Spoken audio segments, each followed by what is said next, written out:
Hi folks, welcome back to the Hoard. You guys have met the 400EX. By the way, beautiful day today. Got to be out here enjoying every moment of it. Not, just some vapor trails in the sky. Perfect day.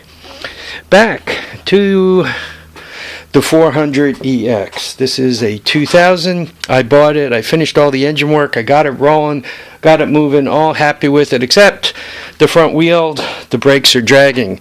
So what we're going to do is in 15 minutes or less, I'm going to show you one side brake job. The other side is the same thing basically. So let's get to it.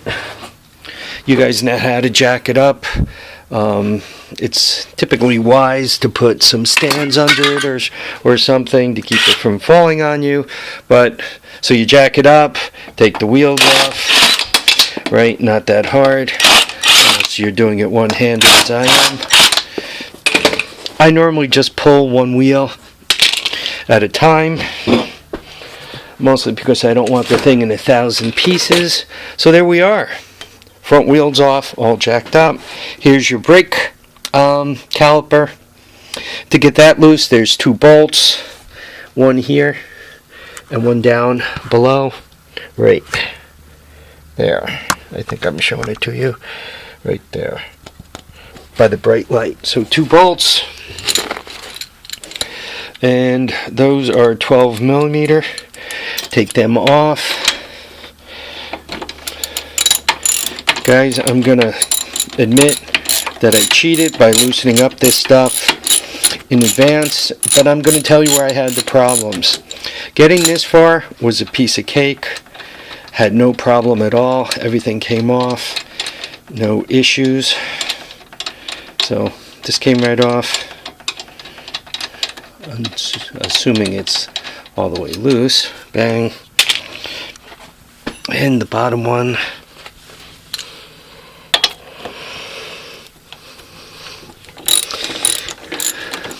While I was taking it off though, I noticed this was damaged. It was smashed in as compared to that one. That one looks to be a new one, as a matter of fact. This one looks to be older. So I'm wondering if at some point it got a new front caliper on the other side. So anyway, let's get the front caliper off.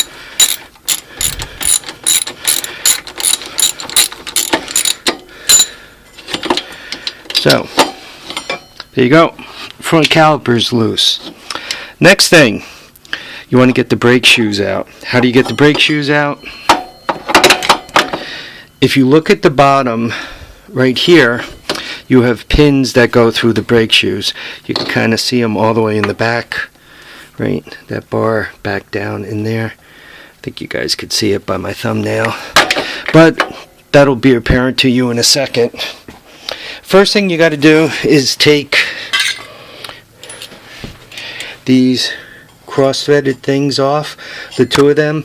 To get those loose, I actually used this little, I think it's made by Yankee, made in USA. So it's an old timer. I think once again it was made by Yankee. Oh, Craftsman. So I just used a flat blade and you could go forward and reverse. So that's what it took to loosen these 2 guys up. So obviously I loosened them up and backed them off. So you take these 2 guys out. I recommend on the Reassembly hitting them with anti-seize so you don't have any surprises. Now the 2 pins that hold the brake shoes on, they're right here, and you got to spin them out.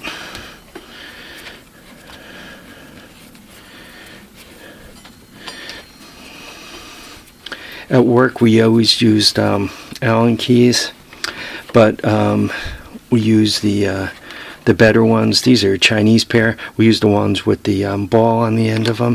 So you were able to actually spin them much quicker than I'm spinning these.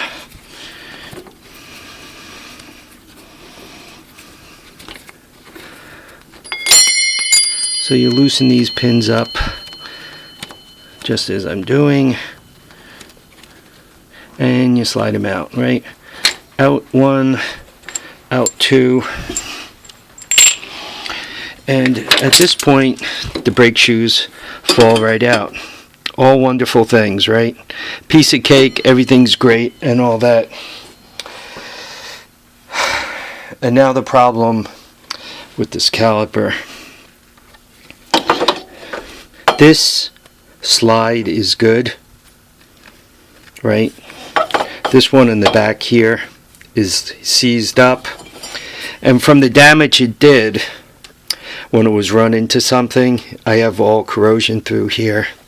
So this front caliper is no longer any good.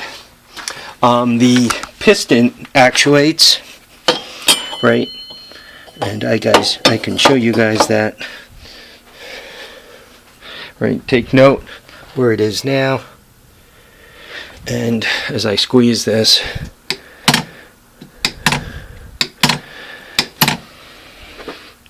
you guys could see it's sticking out a little bit. You see the shiny part right there, and just a little more,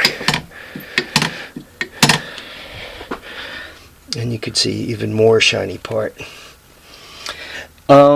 Given that the sliders are seized up and I'm not going to get those loose, I'm going to end up having to replace the caliper.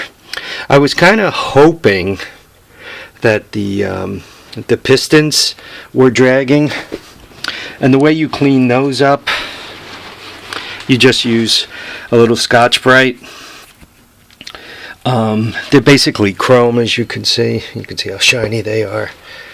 And if you just polish them up with the Scotch-Brite, and all is good. Spray them off a couple of times with WD-40 so that you don't leave any particles behind, and all is good.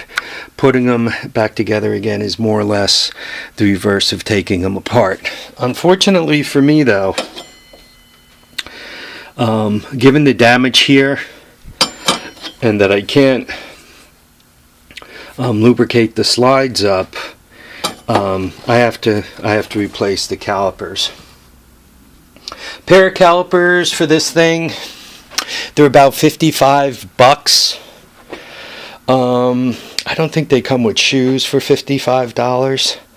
I think you just get the calipers. Now you could be Mr. Cheapskate like me, and given that those shoes are fine, and they appear to be OEM Honda shoes, I'm going to just smash the old ones back in. Some of you might say, no, you should replace them, this, that, and the other thing. I'm cheap. I'm going to put the old ones back in. Once again, there's plenty of shoe on this. As a matter of fact, I think they've been changed recently. So that's what I'm doing. If you want to spend the extra money, you guys could throw new shoes in. Bill Statton's done a lot of work on these things, and as a matter of fact, the brakes for these are the same as the 250 and the 300EX. So it appears as if all of that is the same.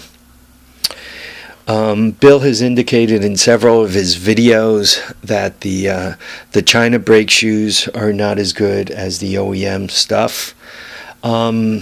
And that probably, it depends.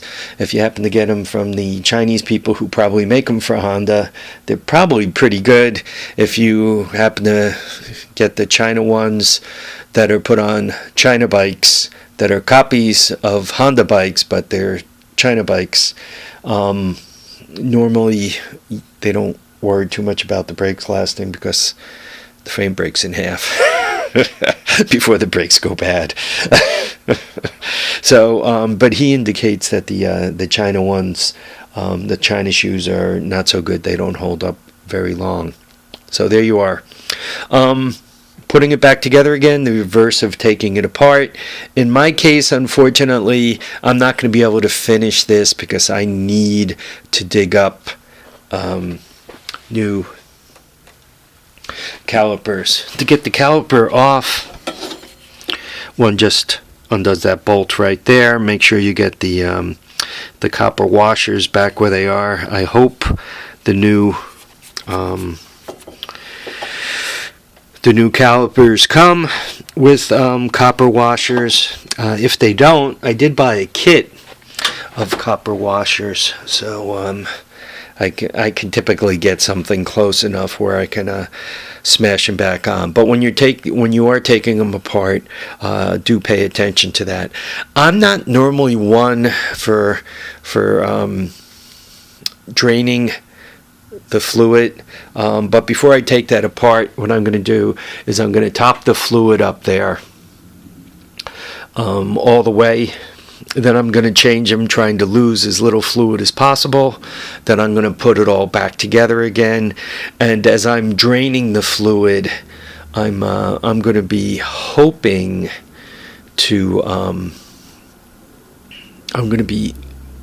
I have a can of synthetic fluid downstairs, and I'm going to fill it all back up. And I'm hoping that I'm not going to get them too airbound, right? Hopefully the fluid will just continue to flow through, and I won't get a whole load of air in it. I've had a certain amount of luck, though, when I take them apart, and if I'm fumbling about, I do keep a small plastic baggie and a rubber band, and I'll put that right over the end here, leave as little space as possible, as little air space as possible, and get it on there and tighten it up really good. As long as you don't squeeze the handle, you don't pressurize and blow the bag out. So just a few of the little tricks I use. I wish I had another set. I had the new set of calipers here. They are in the United States. I'm thinking Colorado. I think that's where they're going to be coming from. So I'm going to order them today, and it'll probably be a week before they get here. If you guys are interested, I can do a part 2 of putting it all back together again.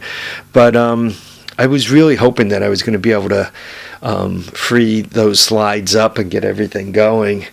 But you always got to weigh this stuff. If I'm spending 2-3 hours to free the slides up and I really can't, and it doesn't look like they're gonna free up, what is your time worth? If it's $50 for a new set of calipers so that you can do the job right, I just as soon do it right. Some of you might say, yeah, well, you should do it all the way right and put a set of front pads in there. Yeah, you're right. Well, you know what? I'm saying I'm not going to put a set of pads in there.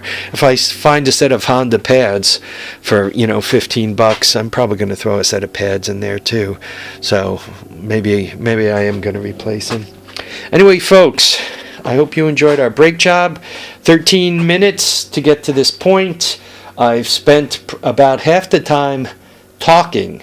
If instead of talking, I had everything I needed right here, I could have put them together. As you're putting things together, remember to put anti-seize where you should, particularly those sliders. I would recommend putting some anti-seize beneath the rubber cap here, right there.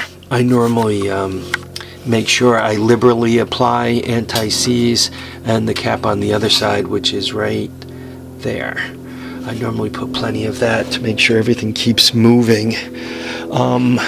You might say, yeah, but it might make it sluggish during certain weather and all that. That's fine, but then I could take it all apart, clean it, and put it all back together again, and it's not seized up. So this stuff is a man's best friend. I have a tendency to use too much of this when I rebuild things, and part of the reason for that is if you don't stir it up, it's really clumpy on the end of the brush, and then as you're trying to brush it on, right, it's like tarring a wall. You got to kind of smear it and you end up with too much. If you stir it up really nice and use like an artist paintbrush, you can put more of a reasonable amount on the surfaces it needs to go than if you use this Mondo brush that it comes with. I want to try to finish this up in the next few seconds because I said 15 minutes, right? I mean, try painting it on with that size brush and not getting too much everywhere. Anyway, folks, I really want to thank you guys for watching and commenting and subscribing. Remember to keep your feet down, keep your heads up, and get out there and enjoy all your days. Bye now, folks.